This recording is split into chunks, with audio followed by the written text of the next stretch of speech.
بسم اللہ الرحمن الرحیم۔ الصلاۃ والسلام علیک یا سید الانبیاء خاتم النبیین حضرت محمد صلی اللہ علیہ وآلہ وسلم۔ السلام علیکم، امید ہے آپ سب خیریت سے ہیں۔ آج میں ایک بہت اہم مسئلے پر بات کرنا چاہتی ہوں۔ وہ مسئلہ یہ ہے، اور وہ مسئلہ فرانس کے حوالے سے ہے کہ فرانس میں 16 اکتوبر 2020 کو ایک مڈل اسکول کے مسلمان طالب علم نے ایک فرینچ ٹیچر کو قتل کر دیا، اور قتل اس لیے کیا گیا کیونکہ اس ٹیچر نے اپنی کلاس میں رسول اللہ صلی اللہ علیہ وآلہ وسلم کی شان کے خلاف چارلی ہیبڈو کے کارٹون دکھائے۔ وہ چارلی ہیبڈو کے کارٹون انتہائی نامناسب اور بیہودہ ہوتے ہیں، اور کسی بھی اس دنیا میں موجود، چاہے وہ کوئی بھی کیسا بھی مسلمان ہو، چاہے وہ ایمان کے ادنیٰ درجے پر ہی کیوں نہ فائز ہو، وہ کارٹونز نہیں دیکھ سکتا۔ وہ انتہائی بیہودہ اور گندے نامناسب کارٹونز ہوتے ہیں جو کسی بھی مسلمان کے دل کو مجروح کر سکتے ہیں، اس کی فیلنگز کو مجروح کر سکتے ہیں۔ اس طالب علم نے کچھ دن بعد اپنے ٹیچر کو قتل کر دیا، اس ہسٹری ٹیچر کو قتل کر دیا۔ اس مواقع پر پوری دنیا میں احتجاج ہوئے، پوری دنیا میں کے لوگوں نے اس قتل کی مذمت کی، مسلمانوں نے بھی اس قتل کی مذمت کی۔ تو میرا ان تمام لوگوں سے یہ سوال ہے کہ بھائی آپ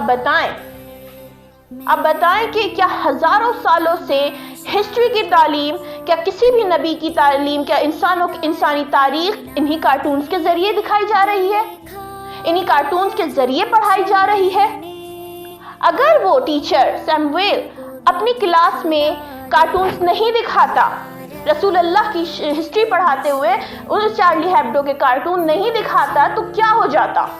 کیا وہ بچے دنیا میں جاہل تصور کیے جاتے؟ کیا وہ بچے ایگزام میں کم مارکس لے کر آتے؟ نہیں۔ سوال میرا یہ ہے کہ کیا حضرت عیسیٰ علیہ السلام، حضرت بی بی مریم علیہ السلام کے بھی اسی طرح کارٹون بنا کر ہسٹری پڑھائی جاتی ہے؟ ان کے اس طرح بیہودہ کارٹونز بنا کر ہسٹری پڑھائی جاتی ہے؟ نہیں۔ حضرت موسیٰ علیہ السلام، حضرت عزیر علیہ السلام کے بھی اسی طرح گندے نامناسب کارٹونز بنا کر ہسٹری پڑھائی جاتی ہے؟ نہیں۔ کیا جو میری کتاب قرآن مجید کو اس دنیا میں روزانہ جلایا جاتا ہے، اس کی بے حرمتی کی جاتی ہے، اس پر لوگ خوش ہوتے ہیں کہ دیکھو قرآن مجید کو کس طرح جلایا جا رہا ہے، تو میرا سوال ان لوگوں سے یہ ہے کہ کیا کبھی بائبل کو جلایا؟ کیا کبھی توریت کو جلایا؟ کیا کبھی یہودیوں کی کتاب تالمود کو جلایا؟ وہ تالمود جو اس دنیا کی سب سے بڑی متنازع کتاب ہے، جس میں کوئی شک نہیں ہے، وہ اپنے غیر یہودیوں کو انتہائی غلط الفاظ سے نوازتی ہے، ان کے لیے غلط احکامات دیتی ہے، تو کیا کبھی اس تالمود کو جلایا گیا؟ نہیں، بلکہ اس کتاب کو تو عالمی تحفظ حاصل ہے۔ تو میرے نبی صلی اللہ علیہ وآلہ وسلم کی شان میں کیوں گستاخیاں ہوتی ہیں؟ میرے قرآن کی شان میں کیوں گستاخیاں ہوتی ہیں؟ مسلمانوں کو ٹیررسٹ کیوں سمجھا جاتا ہے؟ میرا نبی وہ ہے، اگر وہ کتاب پڑھا رہے تھے، اگر وہ میرے رسول کی ہسٹری پڑھا رہے تھے، تو انہیں چاہیے، یورپ کی یونیورسٹیز کو چاہیے کہ وہ پڑھائیں کہ یہ نبی محمد صلی اللہ علیہ وآلہ وسلم رب العالمین کا بھیجا ہوا وہ بندہ ہے جو تمام انسانوں کے لیے رحمت ہے۔ انہیں پڑھانا چاہیے تھا کہ وہ نبی، وہ محمد، وہ رحمت للعالمین، وہ جب اپنے اوپر کچرا پھینکنے والی خاتون بیمار ہو جاتی ہے تو وہ اس کی عیادت کے لیے جاتا ہے، وہ خاتون روزانہ اس نبی پر کچرا پھینکتی تھی۔ آپ سوچئے ذرا، تھوڑا اینالائز کیجئے اس بات کو کہ کسی شخص پر کچرا پھینکنا یہ اس کی تذلیل کا آخری درجہ ہوتا ہے، لیکن میرے نبی صلی اللہ علیہ وآلہ وسلم اس عورت سے کبھی سوال نہیں کرتے، اس کو گھور کے بھی نہیں دیکھتے، اور جب وہ بیمار ہو جاتی ہے تو اس کی عیادت کے لیے جاتے ہیں۔ میرا نبی صلی اللہ علیہ وآلہ وسلم اپنے گردن پہ تلوار رکھنے والے شخص کو معاف کر دیتے ہیں۔ میرے نبی اپنے چچا ابو جہل کے جب وہ ان کا سر پھاڑ دیتا ہے تو اس تک کے لیے بد دعا نہیں کرتے۔ میرے نبی طائف میں اوباش لڑکوں سے پتھر کھاتے ہیں، ان کی وہ تذلیل کی جاتی ہے، یہاں تک کہ اتنے پتھر مارے جاتے ہیں میرے نبی کو کہ ان کے نالین مبارک خون میں بھر جاتے ہیں، لیکن میرے نبی صلی اللہ علیہ وسلم کی زبان پر اف تک نہیں آتا۔ وہ اس وقت بھی ان لوگوں کو دعا دے رہے ہوتے ہیں۔ آخر یہ تاریخ کیوں نہیں پڑھائی جاتی؟ بائبل کتاب جینیسس چیپٹر نمبر 34 میں لکھا ہوا ہے کہ جب حضرت یعقوب علیہ السلام کی بیٹی دینا کے ساتھ ایک شخص نے زیادتی کی، تو حضرت یعقوب علیہ السلام کے بیٹے شمون اور لاوی نے نہ صرف اس آدمی کو بلکہ اس کے پورے قبیلے کے مردوں کو قتل کر دیا، ان کے بچوں کو قتل کر دیا۔ کیوں آج ان لوگوں کو ٹیررسٹ نہیں کہا جاتا؟ کیوں آج ان لوگوں کو دہشت گرد نہیں کہا جاتا؟ کیوں آج ان لوگوں کو ظالم نہیں کہا جاتا؟ جبکہ میرے نبی جس نے فتح مکہ کے موقع پر اپنی بیٹی کے قاتل کو معاف کر دیا، اس رحمت للعالمین کو آج دہشت گرد بنا کر پیش کیا جاتا ہے، پوری دنیا کے سامنے ظالم کہا جاتا ہے اسے۔ اگر وہ رحمت للعالمین نہ ہوتے تو فتح مکہ کے موقع پر ہندا کی لاش خانہ کعبہ کے سامنے لٹکی ہوتی، جس نے ان کے چہیتے چچا کو قتل کر دیا تھا اور ان کا امیر حمزہ کا کلیجہ نکال کے چبایا تھا۔ اگر میرا نبی ٹیررسٹ ہوتا، دہشت گرد ہوتا، ظالم ہوتا تو فتح مکہ کے موقع پر کسی کو معاف نہیں کرتا۔ ذرا سوچئے کہ ایک شخص، ایک سپہ سالار 10,000 فوجیوں کو ساتھ لے کر چل رہا ہے، وہ ایک جگہ فتح کرنے کے لیے آ رہا ہے اور ایک بھی قتل نہیں کرتا۔ اعلان کرتا ہے کہ جو مکہ میں پناہ لے لے گا اسے معاف کر دیا جائے گا، جو اپنے گھر کے دروازے بند کر دے گا اسے معاف کر دیا جائے گا، جو ابو سفیان کے گھر میں پناہ لے لے گا اسے معاف کر دیا جائے گا۔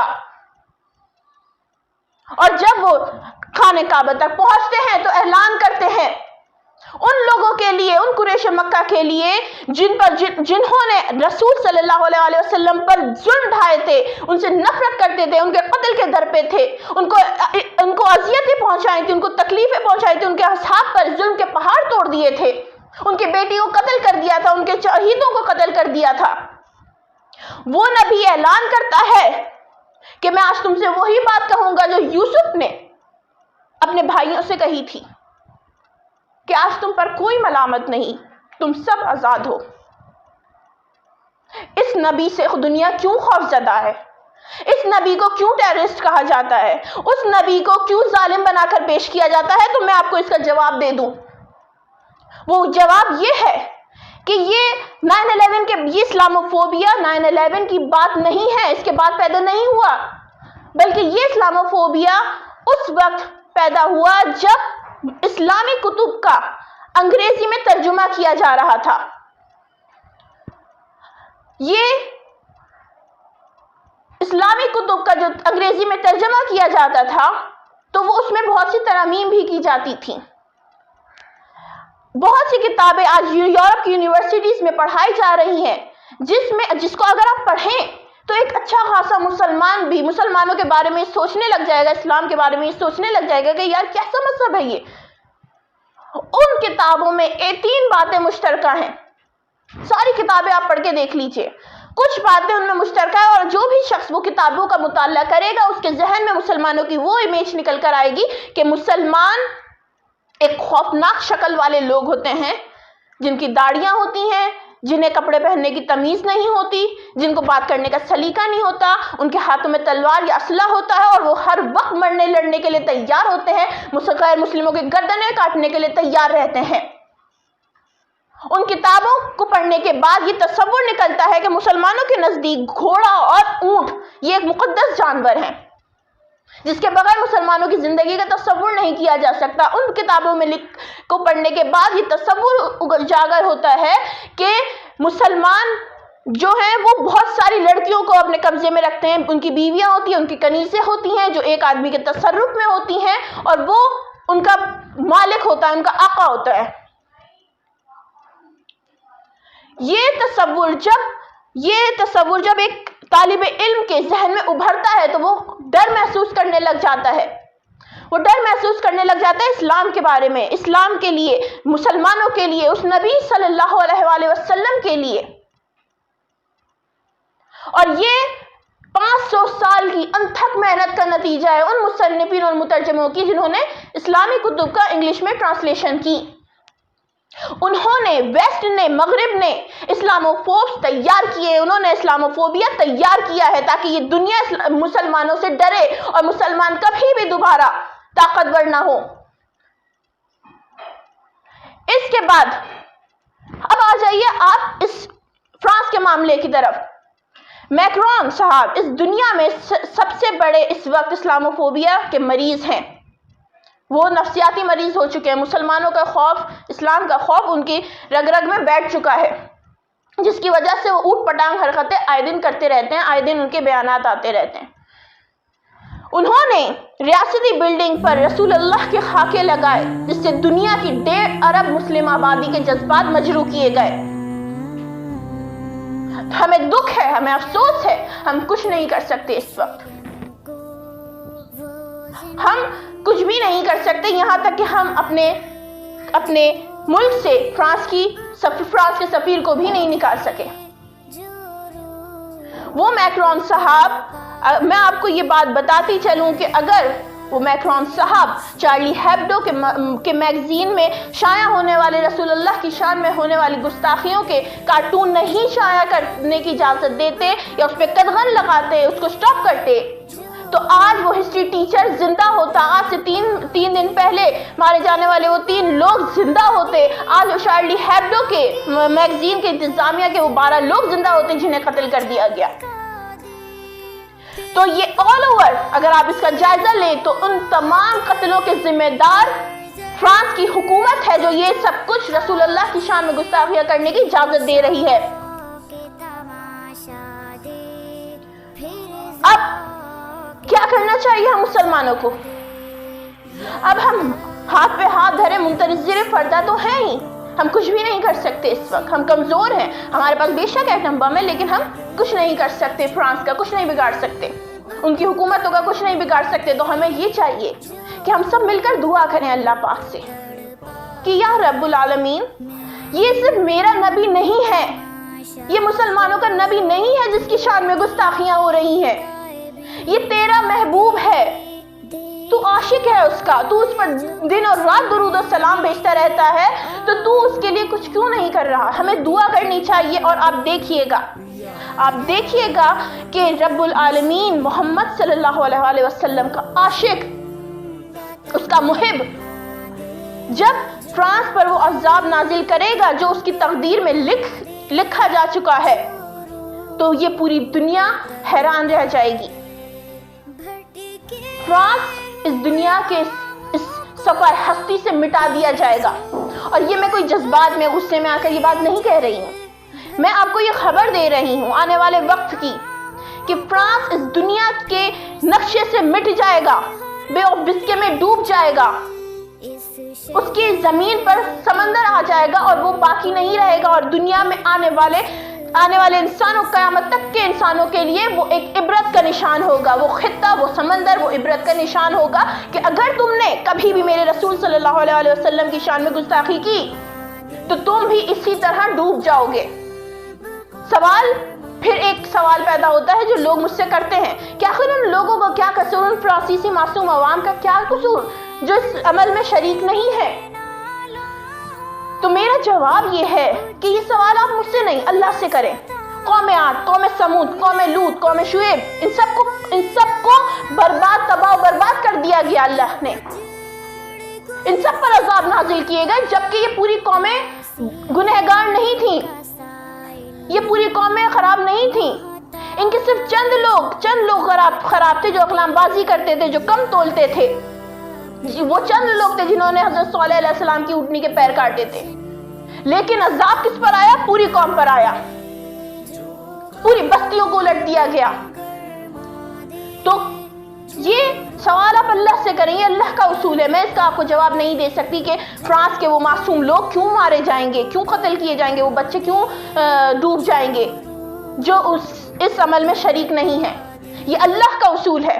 اگر آج اللہ کوئی ایکشن نہیں لے رہا، اگر آج اللہ اس کے معشوق کی گستاخیاں برداشت کر رہا ہے، اس کے محبوب کی گستاخیاں برداشت کر رہا ہے، تو اس کا مطلب یہ ہے کہ اللہ کا ایک اصول ہے قرآن مجید میں کہ وہ ہر قوم کو پہلے ہدایت دیتا ہے، اس کے بعد اس کو ہدایت دینے کے بعد اس کو تھوڑا موقع دیتا ہے، ڈھیل دیتا ہے، تاکہ وہ لوگ اپنے ظلم میں، اپنی زیادتیوں میں، اپنے گناہوں میں آخری حد تک پہنچ جائیں اور سخت عذاب کے مستحق ٹھہرائے جائیں۔ یہ فرانس جب تک کہ نہیں ڈوبتا، سمجھ لیجئے کہ ڈھیل دی گئی ہے، ڈھیل ہوئی ہے، اللہ انہیں ڈھیل دے رہا ہے۔ اور انشاءاللہ آپ دیکھیے گا کہ پوری دنیا وہ اس خوبصورت منظر کا مشاہدہ کرے گی بہت جلد، کہ جب فرانس ڈوبے گا، اس صفحہ ہستی سے مٹا دیا جائے گا، اور جب اس فرانس کی تاریخ لکھی جائے گی تو اس کے ساتھ یہ لکھا جائے گا کہ یہ ملک رسول اللہ صلی اللہ علیہ وآلہ وسلم کے خاکے شائع کرتا تھا، بیہودہ ان کے شان کے خلاف کارٹونز بنایا کرتا تھا، اور اسی وجہ سے اس ملک پر اللہ نے عذاب نازل کیا۔ اب یہ رب العالمین کی بات ہے، وہ اپنے محبوب کی، اپنے محبت کا حق ادا کر دے گا، اپنے عشق کا حق ادا کر دے گا۔ ہمارا کیا فرض ہے؟ ہمارا فرض یہ ہے کہ ہم مسلمان ہونے کا کم از کم حق ادا کریں۔ جب میں مسلمان لیڈرز کی تقاریر سنتی ہوں، اس دنیا کے بہت سارے مسلم لیڈرز ہیں، ان کی جب میں تقریر سنتی ہوں تو مجھے لگتا ہے کہ اس شخص سے بڑا کوئی مسلمان نہیں ہے، اس شخص سے بڑا کوئی مسلمان نہیں ہے، کوئی مومن نہیں ہے۔ لیکن جب میں توہین رسالت کے بعد ان کی طرف دیکھتی ہوں کہ وہ کیا کریں گے اب، تو مجھے وہاں پر ایک مسلمان تک نہیں دیکھتا ان کے اندر۔ وہ سب چپ ہو جاتے ہیں، وہ سب خط لکھنا شروع کر دیتے ہیں ایسے لوگوں کو جن کا اس معاملے سے کوئی تعلق نہیں، جو کچھ بھی نہیں کر سکتے۔ وہ سب بیانات دیتے ہیں، ٹویٹر پہ ٹویٹ ڈال دیتے ہیں اور سمجھتے ہیں کہ ہم نے رسول اللہ کی محبت کا حق ادا کر دیا۔ ہم آپ سے یہ نہیں کہہ رہے کہ آپ جہاد کا اعلان کریں، آپ جنگ شروع کر دیں فرانس سے، آپ ایٹم بم پھینک دیں، یا آپ اپنی فوج لے کر وہاں پہ حملہ کر دیں، نہیں، اس سے کوئی فائدہ نہیں ہوگا۔ وہ ظالم مٹ جائے گا، ظلم نہیں مٹے گا۔ ہمیں انتظار کرنا چاہیے اللہ پاک کی عدالت کا، اس کے انصاف کا۔ ہم انتظار کر رہے ہیں، ہم اب بد دعا دے رہے ہیں اس فرانس کو کہ وہ مٹ جائے گا۔ یہ پوری قوم بد دعا دے رہی ہے، میں بد دعا دے رہی ہوں کہ یہ مٹ جائے گا، اس کا نام لیوا بھی اس دنیا میں کوئی نہیں ہوگا۔